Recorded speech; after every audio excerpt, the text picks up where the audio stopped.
Hey, real quick, pull out your phone for a second. Look at it. Like, really look at it.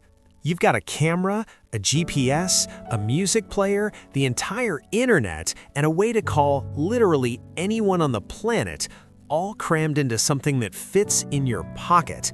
But here's what's wild. 20 years ago, this thing didn't exist. So how did we go from giant brick phones to the sleek little computers we can't stop staring at?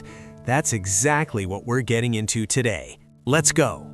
Okay, let's rewind all the way back to the early 90s.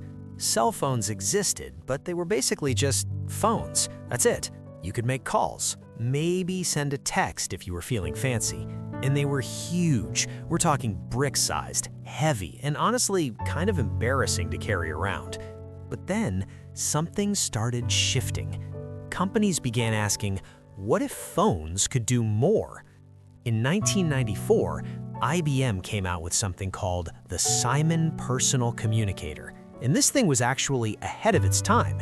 It had a touchscreen, email, a calendar, even a calculator. People didn't really know what to call it back then, but looking back, that was basically the first smartphone. The problem?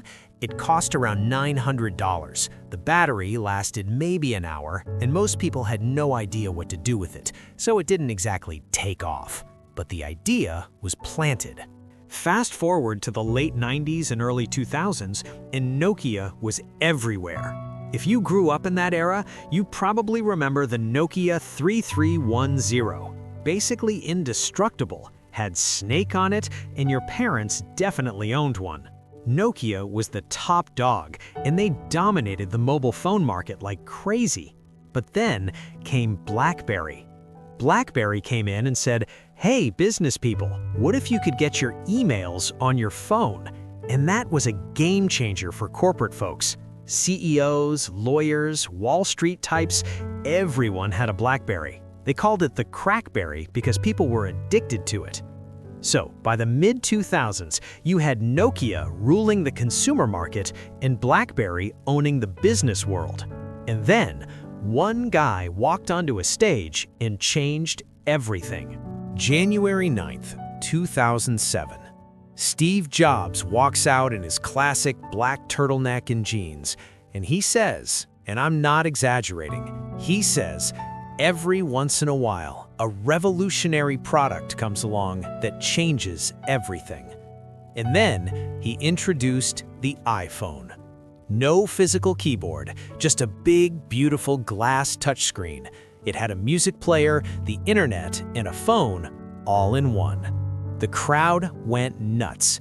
Now, people were skeptical at first. Tech experts laughed at it.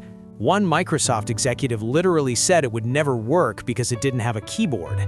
Spoiler alert, he was wrong. The iPhone didn't just launch a new product, it launched an entire new category. And once Apple showed the world what a smartphone could be, everyone else had to catch up fast. And catch up they did. Just a year later, in 2008, Google launched Android, a free operating system that any phone maker could use, and that opened the floodgates.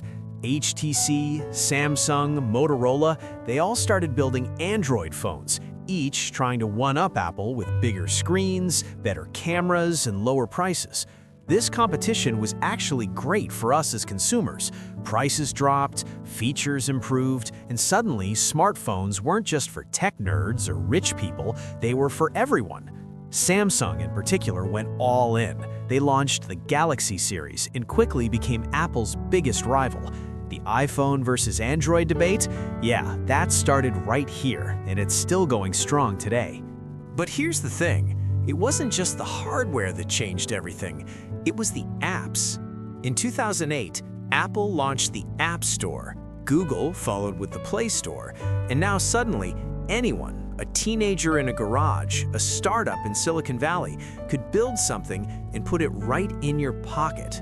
That's when smartphones really became life-changing. Think about it. Uber? App. Instagram? App. Google Maps so you never get lost again? App. You could order food, book a flight, learn a language, video call your grandma across the world, all from one device.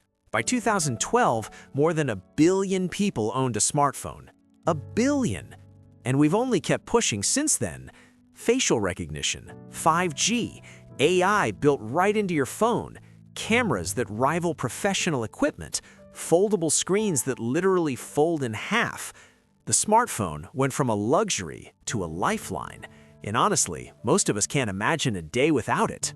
So yeah, from IBM's clunky Simon in 1994, to Nokia's indestructible bricks, to BlackBerry's emails on the go, to Steve Jobs blowing everyone's mind in 2007, to the supercomputer sitting in your pocket right now. The smartphone didn't just change technology, it changed how we live. And honestly, we're still just getting started. If you found this interesting, drop a like and subscribe, because we've got a ton more tech history coming your way. And hey, let me know in the comments, iPhone or Android? Let's settle this once and for all. Catch you in the next one.